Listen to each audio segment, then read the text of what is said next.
belajar tentang bakteri KD 3.5, yaitu mengidentifikasi struktur, cara hidup, reproduksi, dan peran bakteri dalam kehidupan.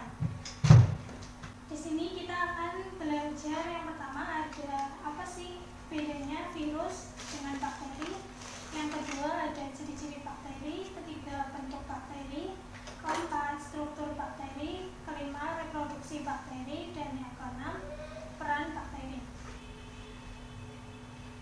Tujuan dari pembelajaran kita hari ini adalah peserta didik mampu mendeskripsikan pengertian, struktur, serta mengidentifikasi jenis bakteri berdasarkan bentuknya. Dan juga kita akan belajar tentang cara reproduksi bakteri dan peran bakteri dalam kehidupan sehari-hari. Apa yang terlintas di benak kalian apabila kalian mendengar kata bakteri?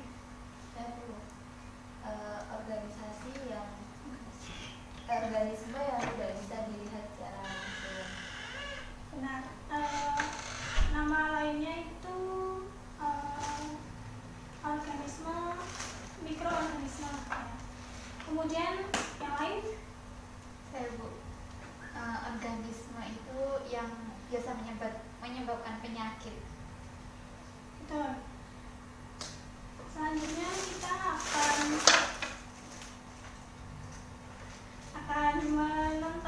menyaksikan video tentang perbedaan virus dan bakteri. Perhatikan video berikut ini.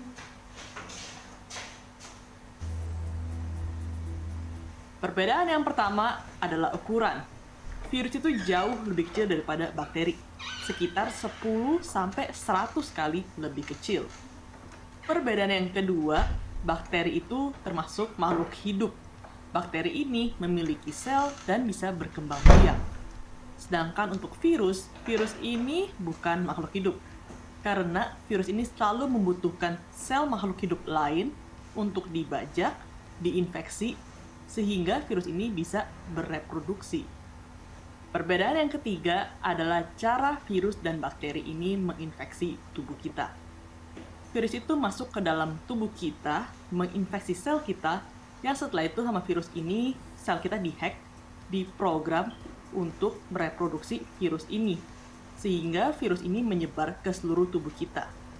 Untuk bakteri, biasanya infeksinya itu terlokalisasi pada suatu tempat di dalam tubuh kita.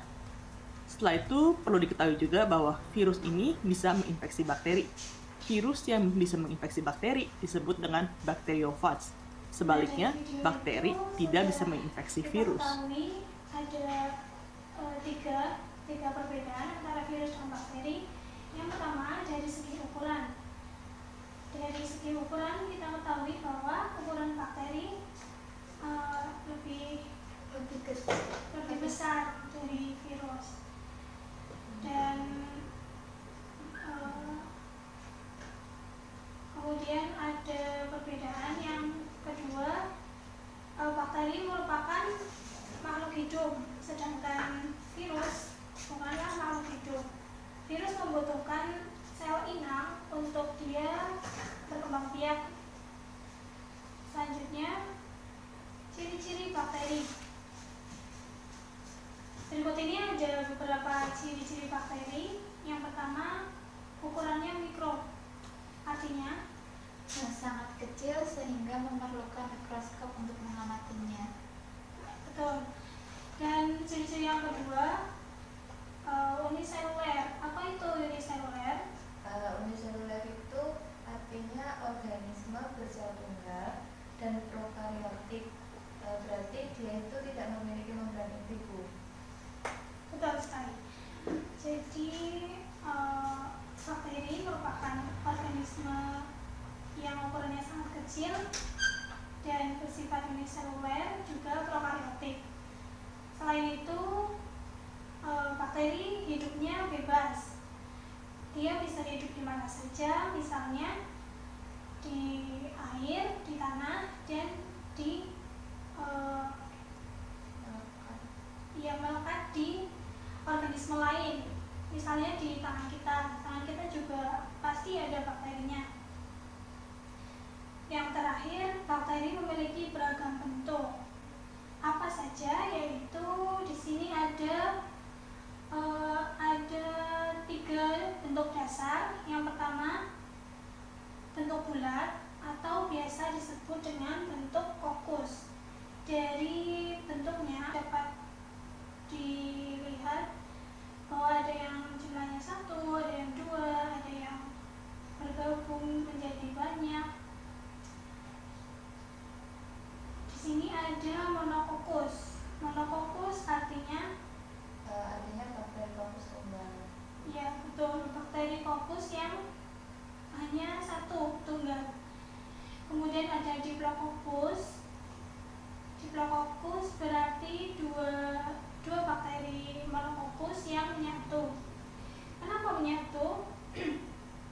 Karena mereka memiliki sifat dan ciri-ciri yang sama. Bentuk selanjutnya adalah bentuk yang seperti tablet, yang seperti obat. Biasa disebut dengan bentuk basil. Seperti halnya bentuk monokokus, bentuk basil juga bisa bergabung dengan basil yang lain sehingga membentuk beberapa bentuk seperti diplobasil, streptobasil, dan lain-lain. Bentuk yang ketiga adalah spiral. Contohnya ada bentuk Vibrio, Spirillum, dan Spirochetes. Yang terakhir, ini merupakan bentuk bakteri yang tidak bisa dimasukkan ke dalam bentuk baik itu kokus, basil, maupun spiral, sehingga masuk ke dalam bentuk lain. Contohnya ada bentuk yang filamen, kemudian ada yang berbentuk bintang, dan bentuk rektanguler atau persegi, dan ada bentuk yang seperti serabut atau hifa. Selanjutnya kita akan membahas struktur bakteri. Di sini ada sebuah gambar ditunjukkan struktur bakteri. Kalian perhatikan bahwa struktur bakteri itu masih sederhana, jadi mudah untuk dikenali. Nomor 1, ada yang tahu nomor 1 itu apa? Untuk gambar nomor 1 itu kapsul, Bu. Betul, adanya kapsul ini merupakan salah satu ciri bahwa bakteri tersebut bersifat patogen. Ada yang tahu patogen artinya apa? Patogen. Patogen itu dia bisa menyebabkan penyakit apabila menempel pada organisme lain, Bu. Betul, jadi fungsi dari kapsul adalah untuk sebuah bentuk pertahanan diri dari antibodi yang dihasilkan oleh sel inang, dan juga untuk melindungi diri dari lingkungan yang ekstrim. Selanjutnya nomor 2, ada yang tahu nomor 2? Saya, Bu, nomor 2 itu namanya flagella.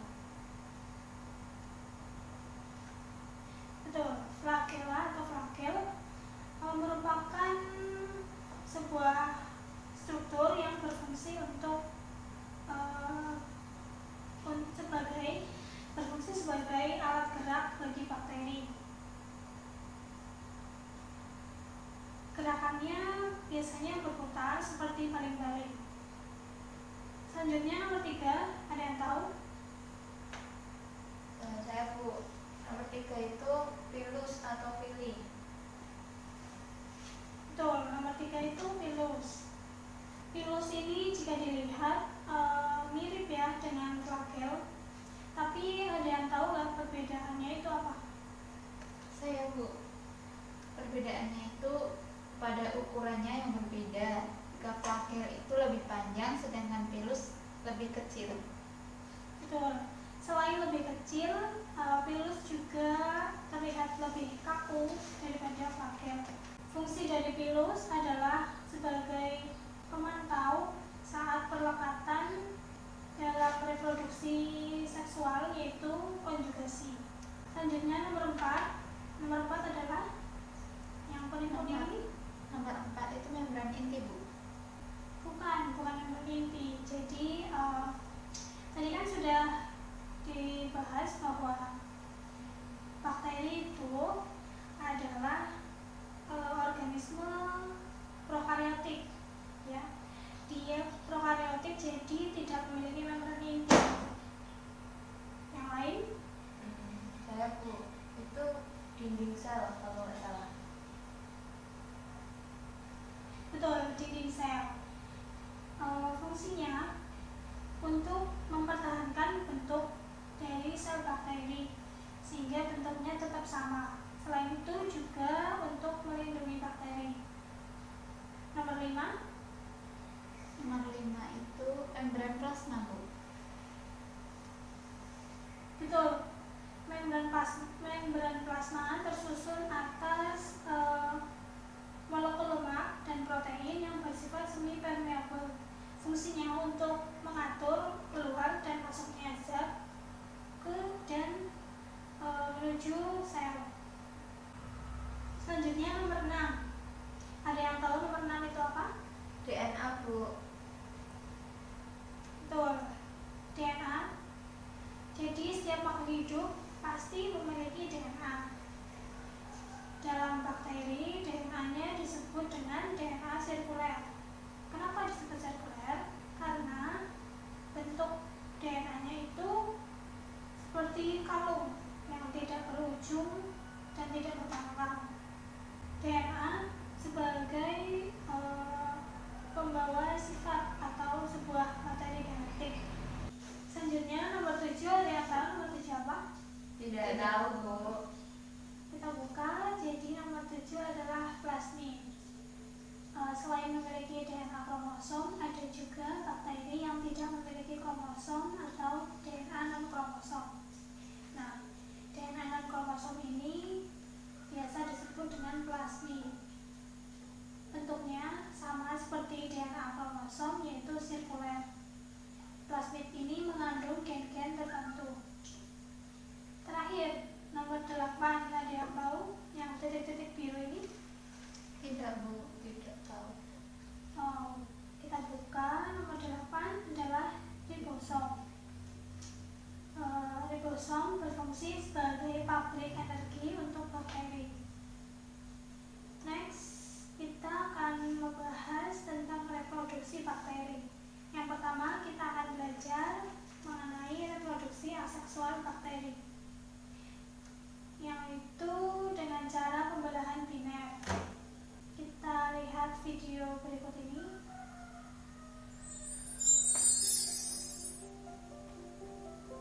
Pembelahan biner pada bakteri yaitu proses reproduksi secara aseksual atau tidak kawin dengan melakukan pembelahan diri secara langsung. Proses pembelahan biner diantaranya: pertama, DNA akan bereplikasi menjadi 2 bagian kopi DNA yang memiliki sifat yang sama. Selanjutnya, terjadi proses pembelahan pada dinding sel dan sitoplasma yang akan membentuk dinding pemisah atau septum dan menjadi batas antara kedua bagian sel. Kemudian, jika septum sudah terbentuk sempurna, maka akan terbentuk 2 bagian sel baru yang mempunyai sifat identik.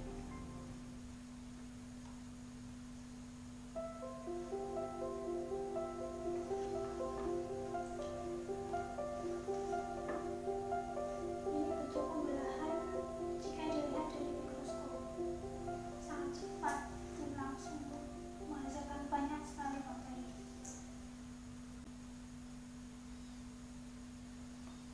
Bisa dipahami ya dari video itu? Bu. Selanjutnya, reproduksi secara seksual. Yang pertama, konjugasi. nanti ada dua yang lain, yaitu secara transduksi dan transformasi. Kita lihat yang pertama. Ini ada 4 tahap di sini. Ada si donor, ada bakteri donor, ada bakteri resipien ya. Jadi di sini tidak ada bakteri jantan, bakteri betina, tidak ada ya. Yang ada itu kalau di buku biasanya bakteri positif, bakteri negatif. Berbeda muatan aja. Nah, donor itu adalah si pemberi, resipien itu adalah si penerima. Tahap yang pertama itu adalah donor bakteri atau si pemberi bakteri itu menghasilkan pili atau pilus ya. Itu yang pertama. Jadi pili ini berfungsi sebagai jembatan untuk mereka berdua ya. Tahap keduanya, pilus atau pili pada donor bakteri tadi itu akan melekat atau menempel pada si resipien atau si penerima, sehingga mereka ada saling udah melekatkan diri lah ya, ada komunikasi ya seperti tanda panah ini ya. Tahap yang ketiga itu si bakteri resipien itu menerima struktur DNA atau materi genetik dari si donor. Nah, jadi yang ditransfer itu hanya materi genetiknya ya, kita katakan lain sebagai DNA. Jadi bukan semua, tapi hanya materi genetiknya yang diterima ya. Ketika sudah terjadi penggabungan dan menerima si DNA tadi ya, si pilus itu kan dia menjadi jembatan perkawinan tersebut, dan dia terbuat dari protein fleksibel yang akan segera hilang ketika proses konjugasi telah selesai ya. Itu dia yang nomor 3. Tahap yang keempat, setelah sampai di bakteri si penerima tadi DNA-nya, DNA tersebut akan menyatu sehingga terjadi rekombinasi dan dihasilkanlah new donor atau bakteri yang baru. Kira-kira begitu gambarannya ya.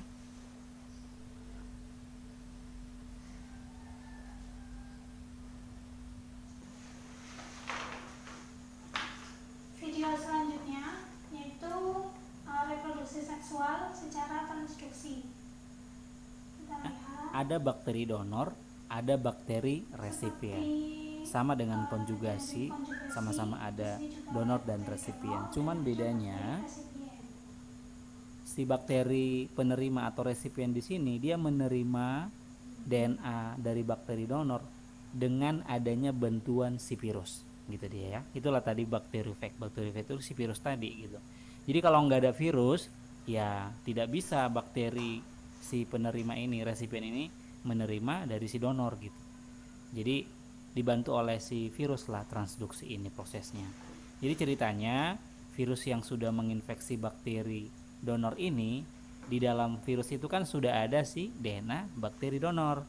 Nah, ketika virus ini akan menginfeksi bakteri resipien ini, ya udah dengan secara tidak langsung ya, maksudnya ya, si DNA si bakteri donor itu kan sudah ada dibawa oleh si virus, itu akan diterima oleh si bakteri resipien melalui perantaraan si virus ini. Ya udah, kalau si bakteri sudah menerima DNA dari bakteri donor tadi, terjadilah sama seperti yang tadi, terjadilah rekombinasi DNA sehingga memunculkan yang namanya bakteri hasil transduksi. Bisa dipahami ya. Kita masuk ke jenis yang ketiga, yaitu terakhir adalah reproduksi seksual secara transformasi. Kita lihat Oke, di gambaran ini kelihatan bahwa sel bakteri lisis atau pecah, sehingga beberapa DNA dari si bakteri yang pecah ini keluar, kira-kira gitu ya. Jadi di lingkungan atau di sekitar. Nah, bakteri yang jenis ini kita anggap ini jenis Y, yang tadi jenis X, ini jenis Y, itu akan mengenali, oh ini adalah DNA yang memiliki kekerabatan dengan saya, sehingga yang terjadi adalah si DNA si X ini itu akan masuk, ditransport ya, ditransport masuk ke dalam sel si bakteri Y ini ya, sehingga bakteri Y yang ini gambarnya itu molekulnya itu masuk ke dalam dan akhirnya akan bergabung menyatu dengan DNA inang dan menyebabkan perubahan struktur DNA awal. Perubahan struktur inilah yang akan menyebabkan perubahan sifat bakteri tersebut. Contoh peristiwa transformasi ini biasanya pada bakteri Streptococcus ya.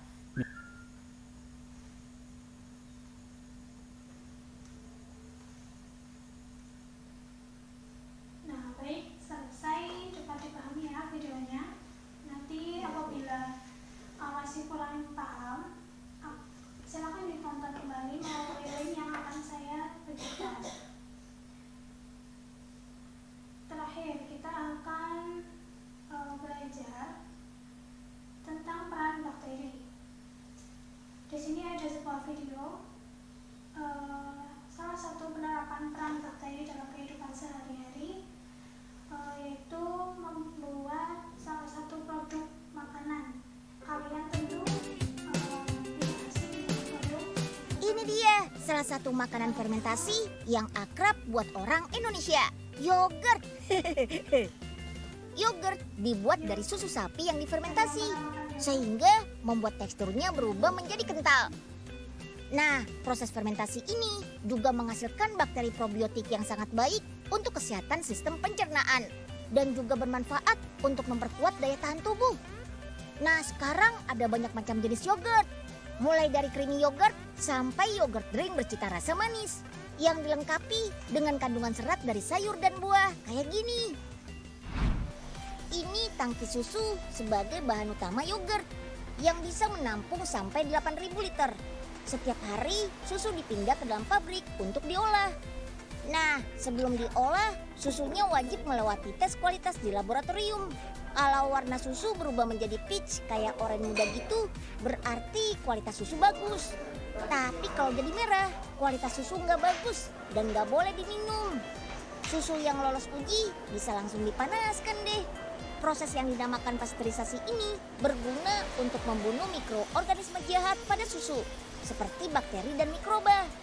Baru deh, simpan susu pada suhu minimal 4 derajat Celcius dan maksimal 10 derajat Celcius. Tujuannya supaya kualitas susu tetap terjaga dan menghambat perkembangan bakteri. Proses untuk membuat yogurt masih panjang nih.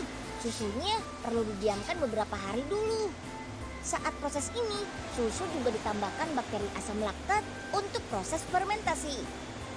Nantinya bakteri baik akan mengubah susu menjadi yogurt.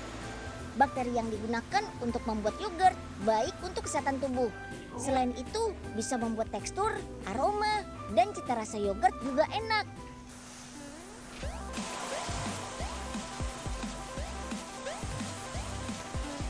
Yogurt yang dibuat khusus anak-anak ini nggak pakai pengawet dan dilengkapi sama nutrisi dari sayur dan buah. Manfaat yogurt buah dan sayur ini jadi lebih bagus daripada yogurt biasa.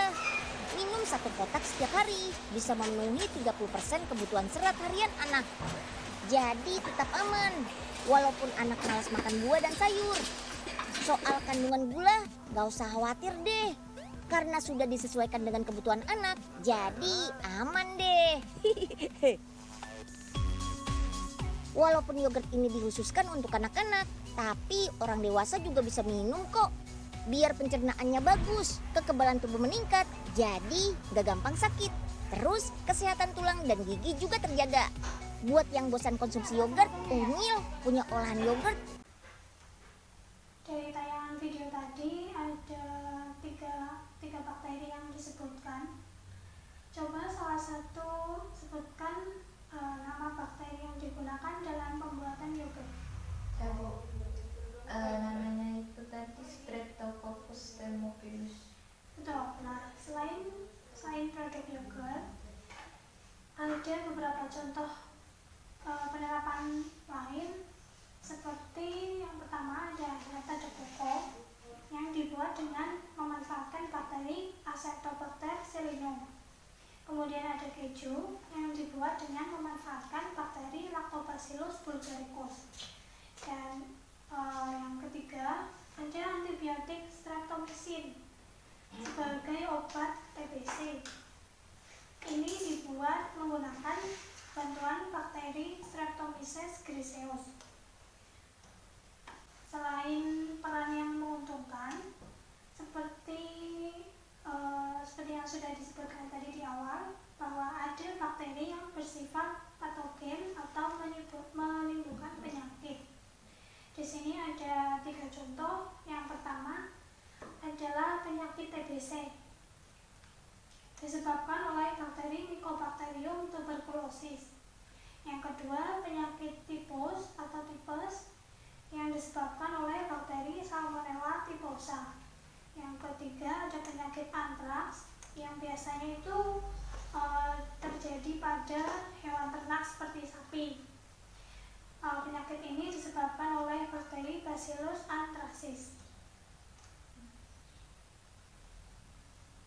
Selanjutnya, di sini ada 2 paragraf rumpang yang sekaligus sebagai kesimpulan dari pembelajaran kita hari ini. Kalian siapkan selembar kertas untuk menulis jawaban. Cukup jawabannya saja ya. 3 menit cukup? Cukup Bu. Baik, silakan ditulis.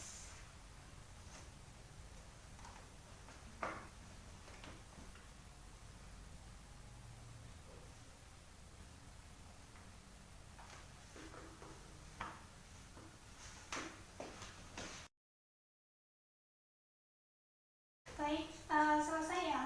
Coba paragraf pertama, siapa yang mau mencoba membacakan? Saya mencoba menjawab Bu. Baik. Bakteri merupakan organisme uniseluler yang prokaryotik dan memiliki beberapa bentuk dasar seperti kokus, basil, dan spiral. Kemudian, bakteri merupakan organisme hidup yang mampu hidup di berbagai tempat atau lingkungan. Dan bakteri memiliki struktur berupa flagella yang berfungsi untuk bergerak dan memiliki dinding sel yang berfungsi untuk mempertahankan bentuk sel, dan memiliki DNA sirkuler yang merupakan materi genetik pembawa sifat, dan juga memiliki pilus, kemudian ada membran plasma, plasmid, dan ribosom.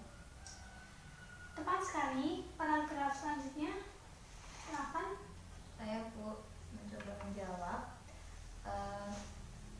Bakteri bereproduksi secara aseksual dan seksual. Nah, aseksual yaitu dengan pembelahan biner, dan seksual yaitu dengan transformasi, konjugasi, dan transduksi. Salah satu peran bakteri dalam kehidupan kita itu adalah membuat produk makanan dari susu yang difermentasi menjadi yogurt dengan bantuan bakteri Streptococcus thermophilus. Selain peran yang menguntungkan manusia, bakteri juga bersifat patogen yang dapat menyebabkan penyakit, misalnya tipes yang disebabkan oleh bakteri Salmonella typhosa. Benar sekali, dan ini artinya kalian sudah memahami materi dengan baik. Silakan apabila ada yang ingin ditanyakan. Tidak ada Bu, cukup Bu. Terima